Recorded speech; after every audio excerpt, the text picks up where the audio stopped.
American cars or you like Australia muscle, we've got just the content for you today. We have the GT350 American purebred race car that was burned to the ground and then replaced with the heart of the Australia god motor, the Barra. This thing makes big power, but it's been down for some time. If you watch the older videos, we had a lot of issues with vibrations, clutch problems. I think we have most of the things solved. Fingers crossed we're getting it back together today, and we're gonna walk you guys through some of the cool little trick bits along the way. Knowing that we had vibration issues and a bunch of stuff that got loose on the clutch, probably due to the vibrations and harmonics, we went ahead and pretty much replaced everything we could without disassembling the engine. Trans came out, found that all the bolts were loose on the clutch. And even though it may not have been the issue, I want to rule everything out. So we went ahead and swapped the old damper that we had on there with an ATI. Shout out to PRP for helping us source that from Australia. A couple little weird trick bits to get that thing fitted, like swapping pulleys on the water pump and playing around with belt length. But that should be good, and we'll show you guys what's going on underneath the car. One very cool trick bit, if you remember, we had to weld the flywheel bolts to the flywheel before to keep them from backing out. There's a solution from Maculec that we wanted to run on the last setup, but we couldn't fit it because of how the clutch stacked up and how tight it was with the flywheel. Now we're able to run a little bit bigger ARP hardware, and then his plate basically taps on over the hardware and it locks them, so it prevents them from spinning, and it has little locking tabs here. So hopefully your flywheel bolts won't have an issue and we don't need to weld them. And then for the clutch, you'll notice it's a bit different setup. Everybody in Australia has these engines figured out, especially when it comes to having a T56 mated to it, and they steered us to direct clutch. This is actually an extremely similar setup to what I have in the R34. Good old twin plate. Gave them the measurements from this setup. Got it right, so we'll be slapping that back together. And one other key thing that we are doing now, there is some variance with QuickTime bell housings, which I did know. So Owen went ahead and properly indexed it. So what'd you find when you took your measurements? So the bell housing was off. You take your measurements, and like this way was 30 thousandths, and then this way was 29 thousandths. And the way that you index it is you get dowels that are offset. So this basically allows the bell housing to move a little bit so that you can have everything aligned. I don't think that this was necessarily our problem as to what was going on, but if you don't index your bell housing on a swap, it could result in pilot bearing wear, like not the best shifts. So maybe it was playing a role in some of the stuff that was going on, but either way, we're trying to do everything as perfect as we can this time around. So hopefully that does the trick. One other thing I'm contemplating doing, if all else fails, it wouldn't be a solution, but more like a Band-Aid. If you see, this is how the shifter on the sequential PPG mounts, and it was vibrating like crazy before. So if we didn't fix the vibration issue and we can get everything to work and cooperate in the ECU, I could take this and I could mount it to the chassis instead of the transmission, which would prevent it from getting all the vibrations from the drivetrain and make it less annoying to hold onto with your hand. To do that though, we would probably have to solid mount or do something more aggressive on the trans, just to make sure that this sensor, which is what tells it that I'm trying to engage a shift, doesn't get thrown out of whack from all the drivetrain stuff moving around. Got 3 quick reminders for you. If you haven't entered for a chance to win the FD and $15,000 cash, every $5 you spend on LZMFT or DriftHQ.com gets you entered for a chance to win. And we just drew the winner of the previous World Tour sweepstakes. It was a mini giveaway. Zach Recheck from Reno, Nevada is going to Australia with a friend, absolutely all paid for free. And LZ World Tour Canada tickets go live tomorrow, so make sure to set a reminder. It's 3 p.m. Eastern Standard Time, and all this information you can find in the description below.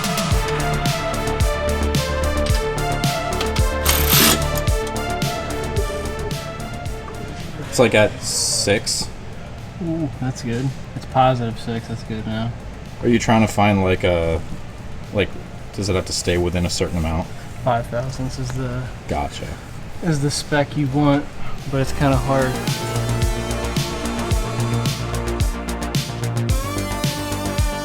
So right now the top one used to be at, is that 30 thousandths? Yeah, 30,000. Now we're at 12. Now we're at 12 thousandths.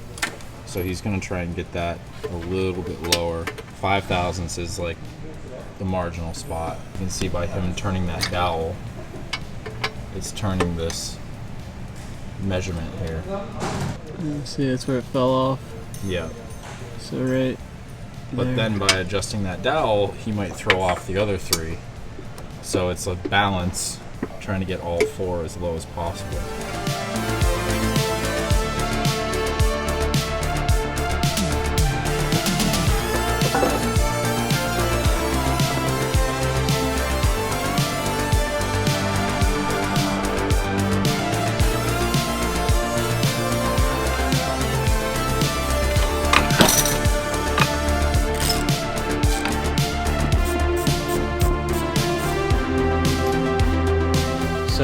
just got done putting the transmission in with the drive shaft, build up the trans. Now we have to throw the radiator in, put water in it, then check the oil, and then hopefully it's just good to go. Ready Ready to rip.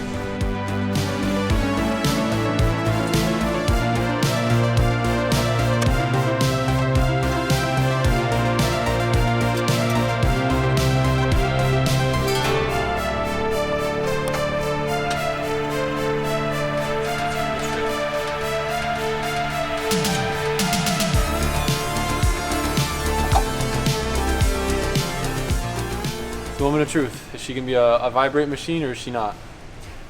We don't want to run into a belt issue and then have to pull the radiator again, so we're gonna start it before filling it with coolant, just in case the belt comes flying off. We've got a bunch of different things going on with the pulleys and stuff, so hopefully that's all good.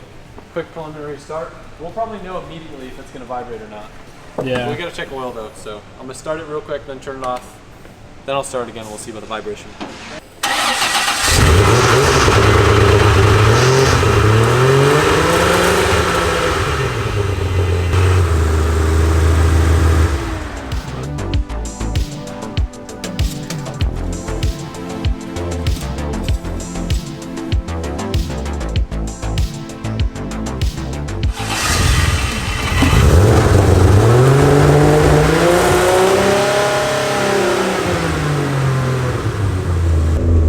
It does still vibrate, but it's like night and day. Remember before it was oscillating like this? Yeah. I'll bring it up to the same RPM.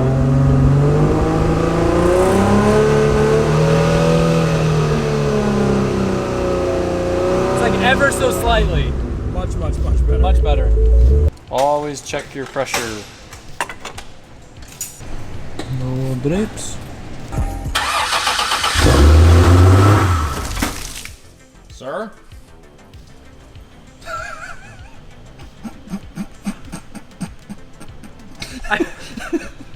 I've never had that happen in my life.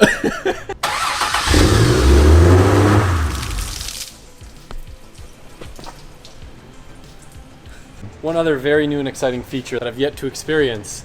Look at this thing. We've got an external gate now, baby. Before, this thing sounded very anticlimactic because it would get in a boost and it would have the same exhaust note all the time. And these things don't really rev high, so it doesn't make the best noises, but I think being externally gated will probably sound a lot spicier.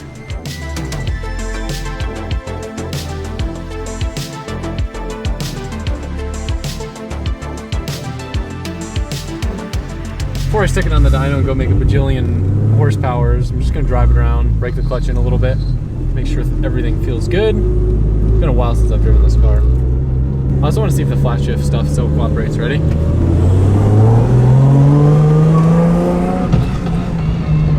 Doesn't seem like it does, so maybe the strain gauge needs to is hooked up or calibrated.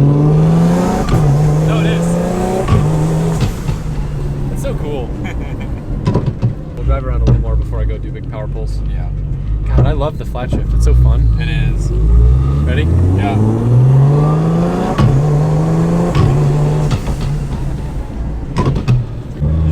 All right, let's get on it. Let's see if she cooperates.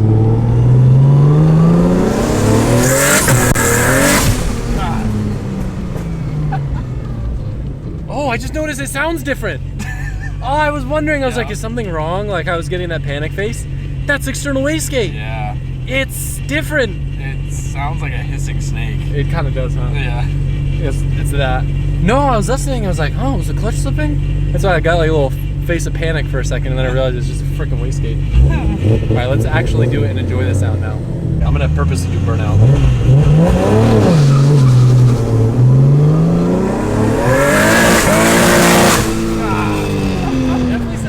But it's still having the same problem where at like red line it doesn't want to engage the shift, so yeah. That's what I'm hoping to figure out on the dyno. I yanked as hard as I could and it wasn't igniting the flat cut. What do you think? Can you hear it from here? How's it feel? Oh, it feels good. It still has the same problem that it did before with not initiating the shift, but now that we've fixed everything drivetrain related, hopefully it's just electronic related, and we'll just get as much data as we can on the dyno. So I went to go pull a shift at the top of first and it just said nope.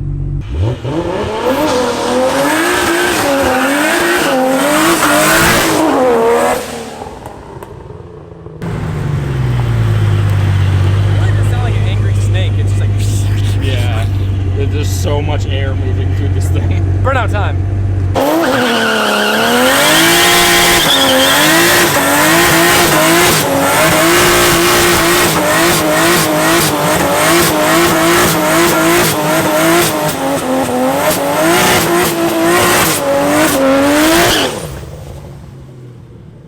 Look at the lines from this thing.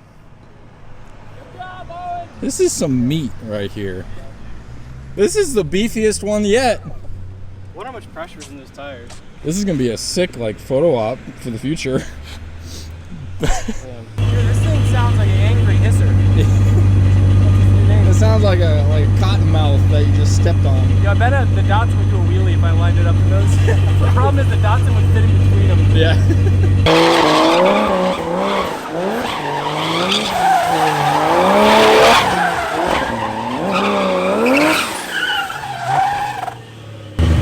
You need a boatman's license for this thing. Felt like it was on a rodeo.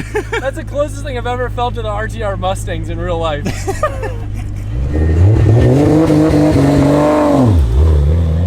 We had a bit of an issue with the dyno, which I'll show you right here. One of the capacitors just failed when I was turning on the phase inverter. So no dyno, so unfortunately we weren't able to make any progress with the flat shifting. I'm gonna take a couple more logs. Scott, aka Tuning Fork over at Haltech, sent me another map to try. So I'm gonna see if it works, but more than anything, I'm gonna get videos of what's exactly happening because the data doesn't necessarily match what's happening in real life, which is quite strange. So we're gonna do that and hopefully figure out some more stuff.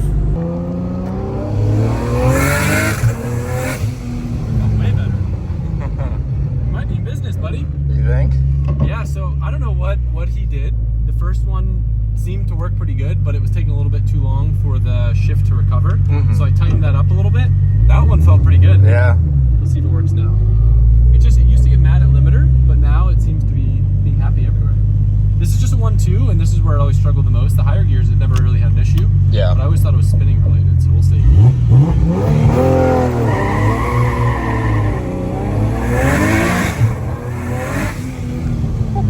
a little mad on the spinning. Yeah. And then it's a little bit harder to shift, and then it takes a little bit too long to recover. But it's weird that it's only high RPM related. A little bit tighter recovery time. Let's see if it's happier.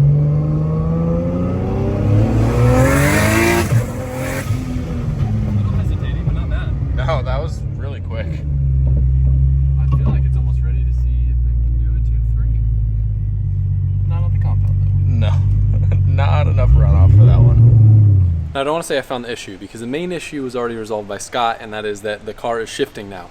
However, the new issue that's occurring when there's wheel spin, it's taking too long to resume power after the shift. So looking at the log here, this is gear 1, this is gear 2. Something is happening where in between the shift, it's thinking that it's going back down to neutral. So I look at the raw voltage from the gear position sensor, and you can see that the average is, let's say, 1.3 to 1.5 volts for first gear. But right before the shift, maybe right as it hits red line and when there's wheel spin, that gear position voltage drops all the way down to a low of 1.15 volts, which is in the window for what neutral would be. So the quick solution would be to make the window bigger for each gear, but the problem that I'm encountering is then I would have overlap in the windows. So ideally we'd put a filter on the signal and that would get rid of some of those low spikes, but I don't know that we can do that. So I don't know what I'm gonna do.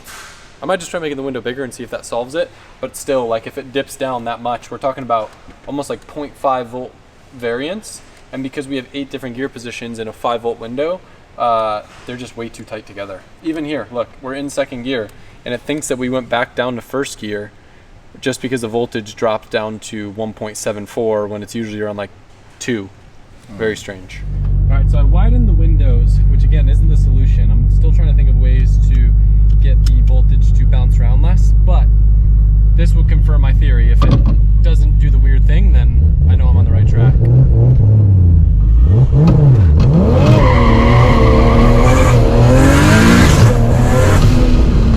Money. Absolute money. Fantastic now. I might be onto something, guys. Let's try it again.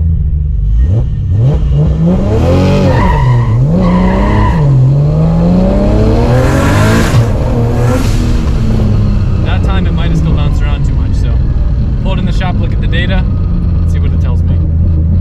I pretty good about where I got it on the 1.2s. Now to see if the 2.3s and the 3.4s cooperate. We have a bit of an inconvenience though. We've gotten a lot of rain here lately, which presenting a couple little problems for us.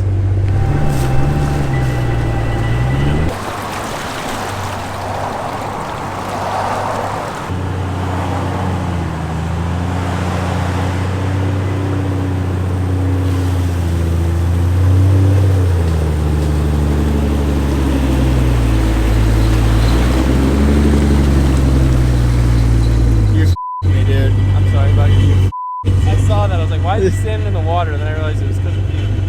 Alright, I'll let you know how it goes.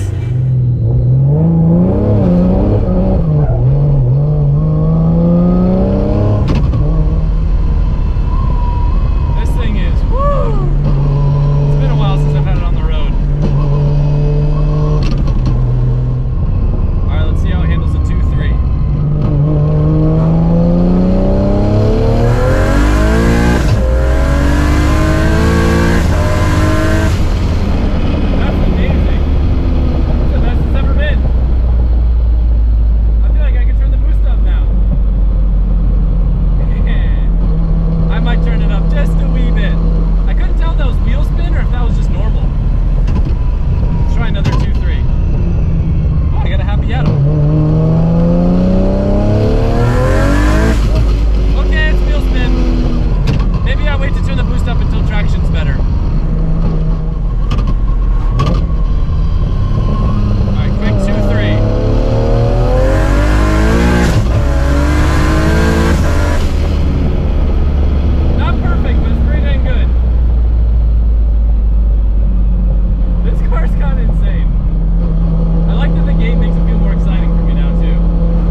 Happy because this is probably the first time I've driven this car where I actually feel like I'm in control of what it does shifting. I am curious too if it's been that like voltage variance this whole time and I just didn't spot it.